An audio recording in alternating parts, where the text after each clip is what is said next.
What's up, guys? Welcome back to the last episode of Chasing Leadville 100. This is going to be a very talky breakdown of the actual race itself, some more technical aspects of mileage-wise, some things that I wish I would have done a little bit better, some mistakes that I made, and some things that you might be able to take away from this if you are racing Leadville 100. So this is going to be a very talky video.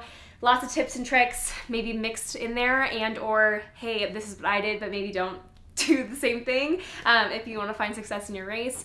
But before we get into the actual race recap, let's go through me finding out that I was going to be racing Leadville 100 and a few months before the race, because obviously a 100-mile race, regardless of the race that you are choosing, is going to require a lot of commitment and effort and dedication months and months and months before the race itself.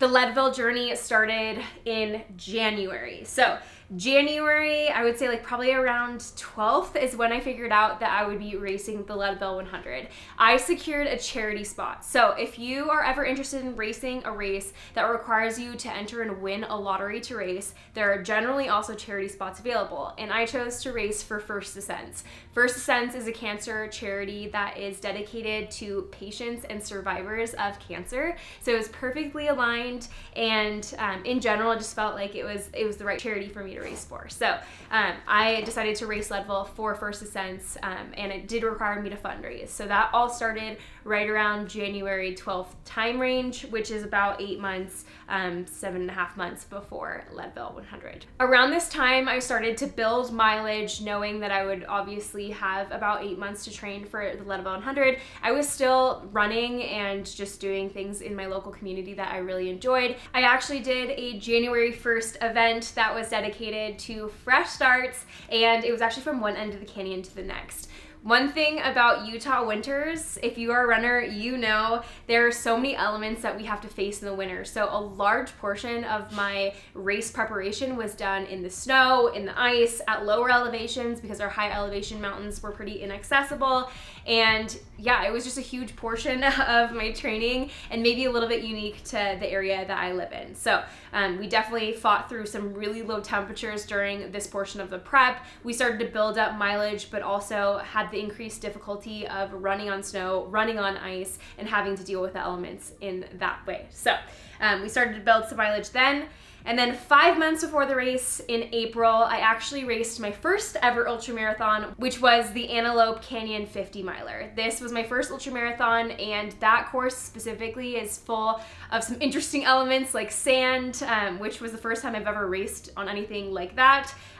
But in general, the race was incredible, and I utilized the 50 miler as a preparation tool mentally and physically for the Leadville 100. And I definitely encourage you, if you are racing 100, to at least race a 50. That way you have some confidence in yourself, in your abilities to get you to 50 miles, which does increase confidence overall for a 100 miler. Obviously, being 5 months before the race, that doesn't necessarily put me in like peak endurance training. It's quite a bit before that, but still utilizing that as a tool for myself was super, super helpful, and I would do it again in a heartbeat when training for another 100.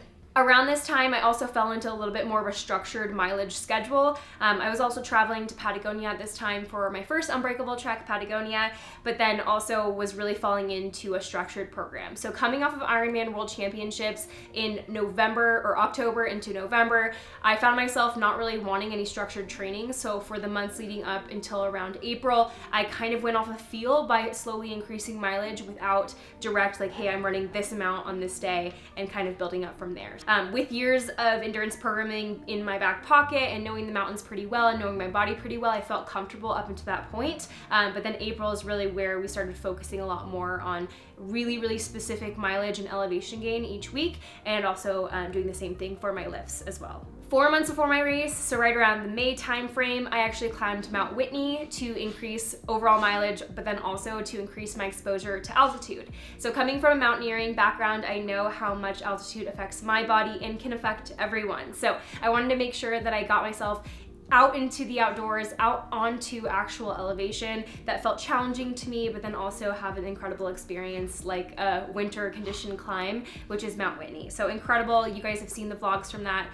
Just absolutely, definitely recommend doing that if you have technical experience in the May time frame. It was absolutely beautiful. And around this time frame, I also shifted my focus to more elevation gain versus just pure mileage. And then in June, I raced the 50K, which you guys have also seen as well. And then we shifted a lot to more elevation gain based training. So instead of focusing on pure mileage, we were really focusing on time on feet and elevation gain, just knowing what Leadville was gonna require from me. And we started to build that way as well. I worked up to around 3 times a week, getting up to high elevation. So anything over 10,000. So at this time I really started incorporating that. We live so close to some beautiful mountains that bring me above 10,000 feet. So I feel very blessed to be able to have access to that. And I definitely did take advantage of it around like the June-ish time frame. That's when the snow really does melt in the mountains here in Utah. So taking advantage of that is definitely worthwhile if you are training for a race that is at altitude. And that brings us to August timeframe. This is when I actually left for Leadville, which you guys also saw. This was something that I wanted to do and I knew I wanted to do when I first signed up for this race, was to get myself to altitude to be able to acclimate to that before actually racing. So definitely recommend that for you if you have the time, the resources, the flexibility in your schedule to do that. That's something that I would 100% recommend if you're interested in doing that. So that brings us to the day before the race. This was where I knew that I made some mistakes. Just in general, I feel like I really could have done a lot better as far as setting good boundaries for myself the day before my race, and also just making sure that I was taking care of myself. So obviously rest, recovery, and all these things are very important during taper, but the day before your race, you really wanna make sure that you're minimizing time on feet. You are really focusing on fueling, hydrating, and all of these things. And I just don't think that I did a great job of this before my race. So I do think that was a huge mistake that I made. I think I could have set better boundaries for my filming crew, for crew in general, by like, hey, I wanna be done by 3 p.m., legs up, like completely done with everything that we need to, but I wasn't able to do that. So that's something that I definitely want to work on for my next race, is just having a little bit better boundaries and being able to express myself and set those and be able to hold myself accountable in that way. So definitely made mistakes there. I should have carb loaded a lot more, should have hydrated a lot more, and these are all things that we just can see in hindsight, obviously, but if you were racing Leadville at 100, I would definitely encourage you to really key in on those things the day before your race. And now let's get into the meat and potatoes of this recap. It is day of course. We're gonna go through the actual race itself and split things up from aid station to aid station to make things a little bit more digestible and have you guys be able to follow along a little bit better. So starting off from the start line to May Queen, this section is right around 12.5 miles. And this is the section where we're all spread out for a few miles, right? We're on this big, gigantic road. We're going downhill. All of the emotions are really flowing. The energy is absolutely incredible from not only the racers, but also the crowd and the spectators who are also watching. It's incredible. And it can be very overwhelming at this time and really encourage you to run really fast, and everyone's generally pretty fresh. But at this time, I really focused on being really conservative at this time with my pacing, being really controlled and disciplined in these downhills, because if you start off a 100-mile race within the first 5 miles, like pounding the pavement really hard, you can burn your quads out really quickly. And so I wanted to make sure that I was really disciplined in this section. I've really focused on conserving energy. But I will say, I think I made some mistakes here in general. I think I could have pushed myself to be a little bit further in the front of the pack, not necessarily in the front, but by the time that we got to Turquoise Lake, we bottlenecked so hard, and it was an absolute conga line where I was. I think I was right about smack dab in the middle of the pack at the start line, and I carried that into Turquoise Lake, which is single track trail for several miles. If you think about it, you're putting hundreds of runners onto a single track trail within the first 12.6 miles of a race, and you're gonna get some congestion. It's so natural to do that, but I think where I landed myself in the actual line of the conga was a little bit too slow for where I wanted to be. So not only did it set me back pace-wise from where I wanted to be going into May Queen, it also just, in general, I feel like taxed my legs because I was constantly putting the brakes on, and my running gait just wasn't my normal flow. So out on a single track here, my legs are able to flow the way that I want them to. My body's able to move in a smooth and flowy fashion, and I 100% was not able to do that within the first 12.6 miles of this race. I remember coming out of this section and feeling incredibly frustrated, and definitely not like mad or anything like that, but definitely frustrated with not only my pacing, but just the whole atmosphere in general. It just felt like I held myself back a little bit too much, and it actually taxed my legs more than I wanted to in that first section. So learn from my mistakes. If you are a faster runner, maybe even on single tracks that you've practiced before, you know that you're a little bit faster, getting a little bit closer to the front of the pack can really help you in this section if you're quicker. If you're slower, I would just encourage you to stay kind of in the middle or towards the back. That way you're not holding up runners if they want to pass you, because on this section, it's really hard to pass people. You end up in the conga line no matter what. Next, we have May Queen to Outward Bound, which brings us to the 23.5 mile mark. In this section, there are quite a few steep climbs. The terrain gets a little bit more technical on this section. So this is where you climb Sugarloaf Pass. If you know, you know. This section kind of sneaks up on you, and it is pretty steep, but it is also quite short. This section, if you're looking at a terrain map, might look pretty runnable, but I will say it's not runnable if you're in kind of the more intermediate running category. It definitely is more technical, it's more steep, and I would definitely encourage you to power hike this if you're not like an extremely elite runner. Sugarloaf to Powerline section, so you're basically getting to the summit of Sugarloaf Pass, and then you're coming downhill and you're hitting Powerline, which we'll come back to right around mile 80. But in this section, if you are a strong downhill runner, you will really be able to make up time here. So if you're concerned about that, if you're not a strong climber and you make it up to Sugarloaf Pass, you will be able to make up some time going on the downhills of Powerline. If you have experience going downhill and you feel like a strong downhill runner, this is a great section. But it is a little bit technical, nothing too crazy, but you will be able to make up some time here if you're feeling a little bit stressed about that. After Powerline, you get onto Outward Bound Road, and this brings you into Outward Bound Aid Station. This is road. This is, I would say, if you are a road runner, this is going to be your favorite section to hit. There are definitely some climbs on this section, but it's definitely the most runnable section of the entire course, in my opinion. So if you're a strong road runner, you're going to love this section. You will be able to make up some time here. And then we come into Outward Bound. Talk about an absolute vibe check. It was incredible. Just in general, Outward Bound was an absolute party. So many people lining the roads, allowing runners to come in and cheering them on and encouraging them. It was honestly like such a cool experience to be able to see and be part of. It was an absolute, these guys are crazy right now. It was an absolute morale boost for me because up until that point, we haven't seen crew. So it's 23.5 miles before seeing crew for the first time. I want to go over what I dropped off and what I picked up at each aid station. So I dropped off my headlamp. That was something that I knew I didn't need for quite a few hours. Picked up my sunglasses. This is also where I would apply sunscreen if you're someone who burns or if that's something that you practice with. I also refilled gels, bars, electrolytes, and as you guys saw in the video, I tried to choke down half a PB&J. It was quite dry, but I was able to get some food down. Some mistakes that I made on this section and that I think that I could have done much, much better. Number one is not eating enough. You're gonna see this as a reoccurring theme throughout this entire video, not hydrating enough, and I definitely think that I could have done a lot more loading. So what that looks like is at the start of a race, really, really keying into nutrition. That way you're storing some glycogen in your muscles and getting ahead of your food, and I definitely think I could have done a much, much better job doing that leading up to Outward Bound. And that brings us to Outward Bound to Twin Lakes section. That'll bring us right around 37.9 miles.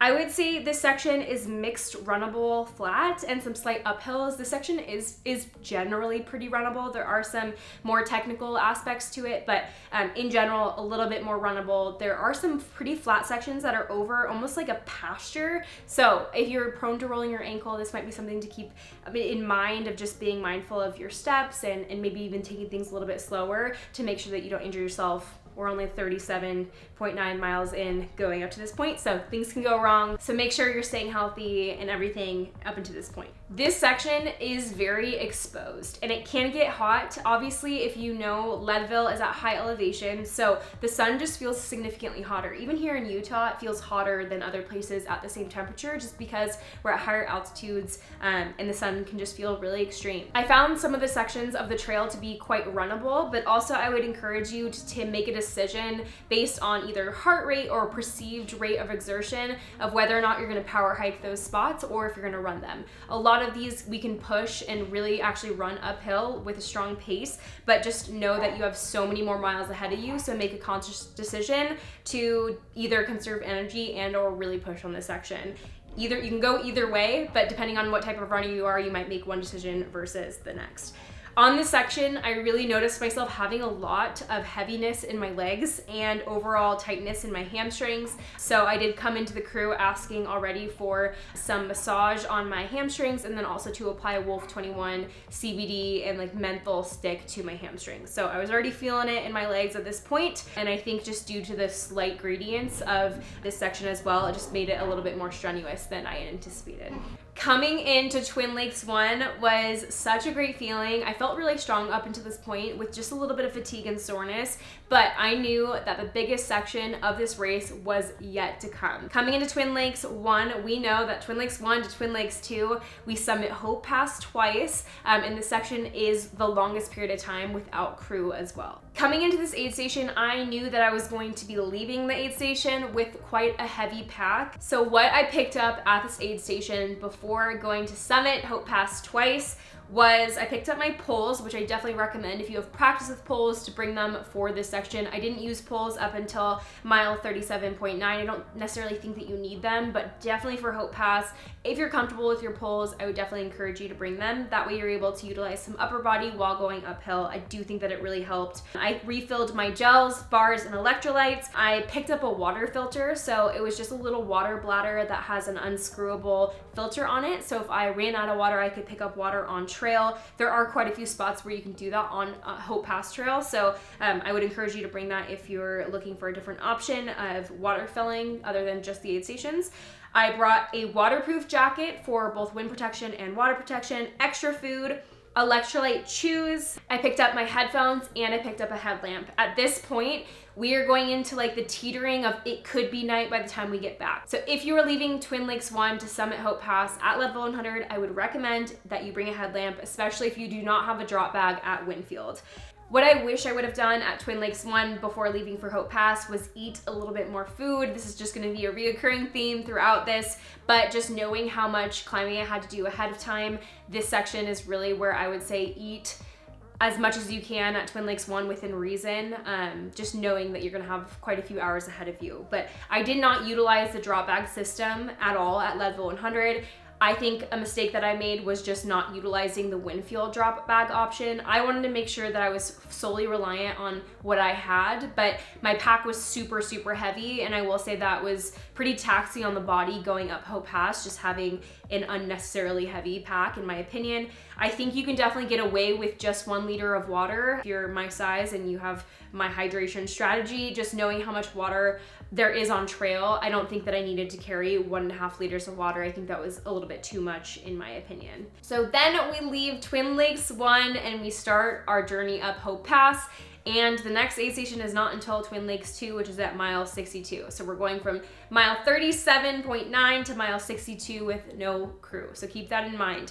The first part of the section, I would say like coming out of the aid station was very runnable. I felt super good leaving this aid station. And then we immediately are met with the water crossing. This year, it felt very mild. The water was only up to around like right above my knee. So really easy to get across overall, but just remember that your feet are going to be wet after leaving this section. So especially if you're not someone who takes their shoes off and puts them back on, you're going to have wet feet while climbing Hope Pass, and that is something to keep in mind. Something that I wish I would have done was actually blister tape my heels. I blister taped my toes knowing that I would have some chafing and be a little bit more prone to blisters there, but I didn't realize that on my heels I have very deep calluses, and these really made themselves be known after Hope Pass, which we'll get to after this section. Climbers, this is your section. If you are a strong climber, this Twin Lakes 1 to Twin Lakes 2 is going to be your best friend. This is where you summit Hope Pass,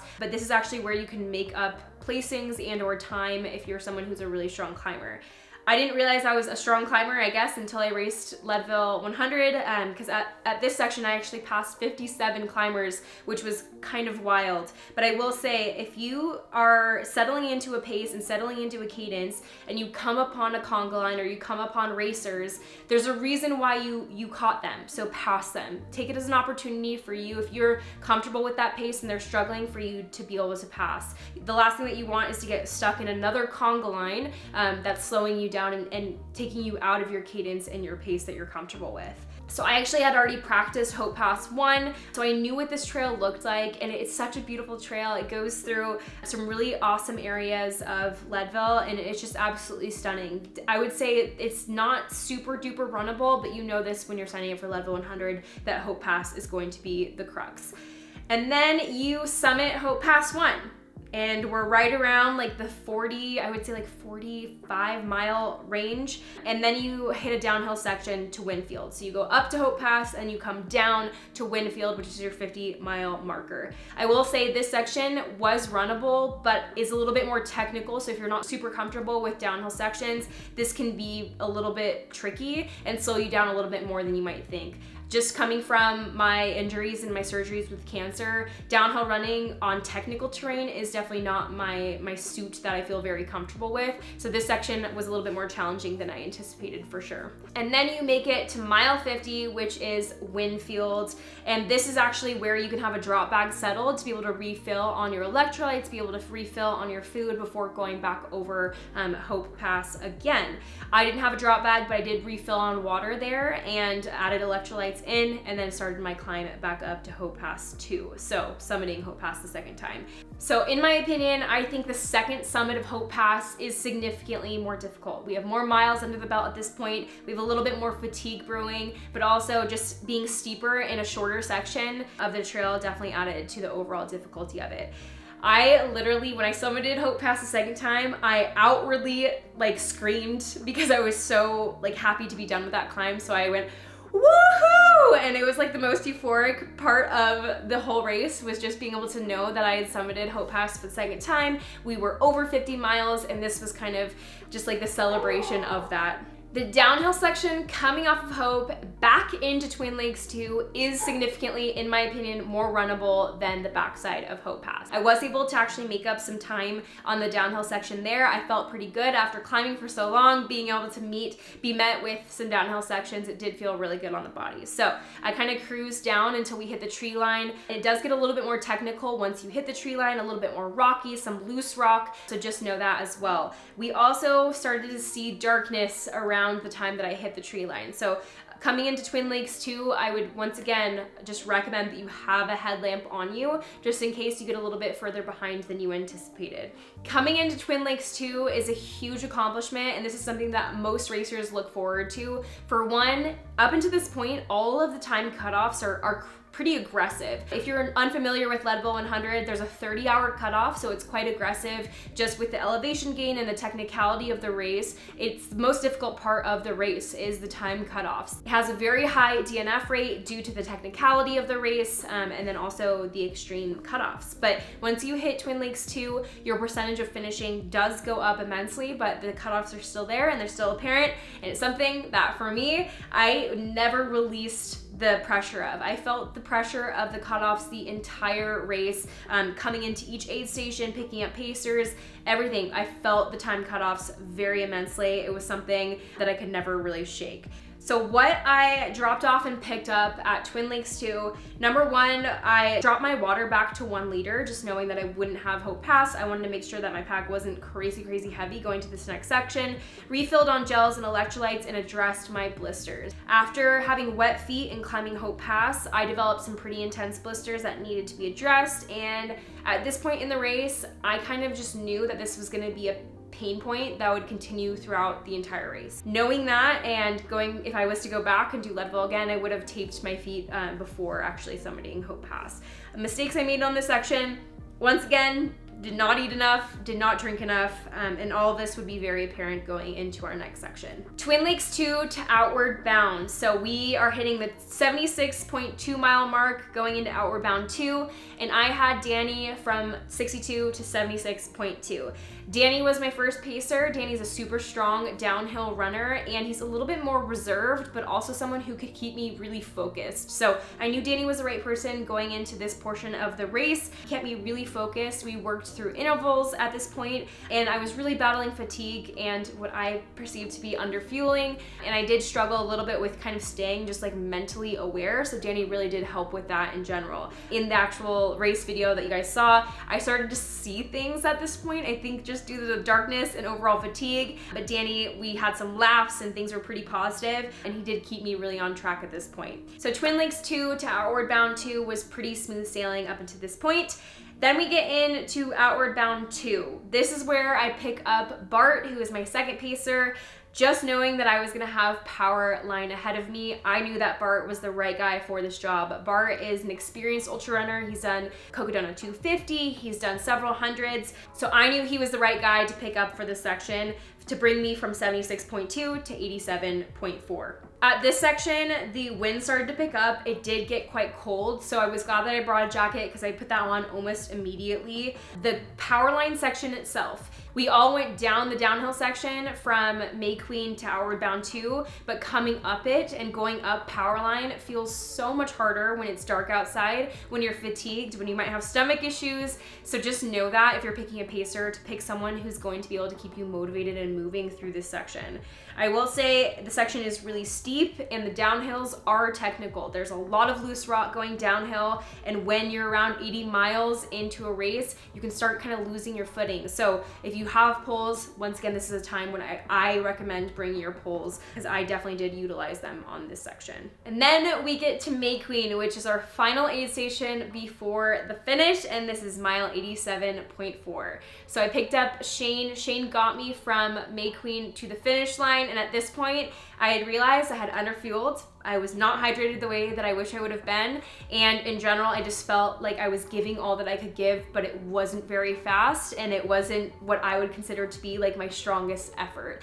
Shane did such a great job of trying to keep me positive and moving while also reassuring me that I was well within the range of being able to finish, but also just that I needed to continue moving. Shane, super positive individual, just such a great and strong runner. I kept apologizing to him, like, I'm sorry, this isn't like the funnest part for you to run with me because I'm not running a whole lot, but Shane was so great at this point to kind of get me to the finish line. I will say the last 3 miles of the race are quite uphill. So we go back on to the Turquoise Lake Trail, which is beautiful, single track trail. And then we get back onto that gravel road, that wide gravel road. And what was downhill is now uphill. So finishing the race on an uphill can be pretty grueling and a little bit, I will say, like, demoralizing. But at this point, having a strong pacer with you or having someone to encourage you will really, really help as well. And this is where you really start to smell the finish line as you're approaching. And I will say, like, I didn't allow myself to celebrate at all until I had reached the finish line. There were individuals as spectators who were congratulating us even like 5 miles before at mile 95. And I really didn't allow myself to celebrate until I got to the finish line. But just being able to approach the finish line and seeing and feeling the spectators on all sides and being able to just really like understand that you are to the finish line is the most magical feeling in the world. And you guys saw in the race video as well, I was super emotional after crossing the finish line, and it was such an incredible experience. I feel like I bottled up all of those emotions and was pretty stoked throughout the race and just kind of let it rip after finishing the Leadville 100. When you finish the Leadville 100, you know how much work and effort you had to endure throughout this entire process. So that is your time to really celebrate and soak up all the emotions of finishing the Leadville 100. So to end this video, there are just a few things that I'm going to reiterate that I wish I would have done better and just overall mistakes that I think I made. I would definitely encourage anyone who's racing Leadville 100 to get ahead of their fueling as soon as they can, eating as much as they can at each individual aid station, and just making sure to stay on top of everything throughout the race and maintaining that throughout your race. Your crew is the most important part of your success if you are having a crew at Leadville 100. Your pacers, the members who are taking care of you in between these aid stations, are going to determine your success. So make sure to pick individuals who are dedicated to your success, who are positive, and are willing to keep you focused throughout the race. That is what I would consider to be one of the most underrated parts of the Leadville 100. That wraps up the last episode of Chasing Leadville 100. Thank you guys so much for watching. I hope those tips were helpful. If you guys enjoyed watching the series, please make sure to like, comment, and subscribe, and stay tuned for the incredible videos that we have planned in the future. This is just the beginning. Stay unbreakable.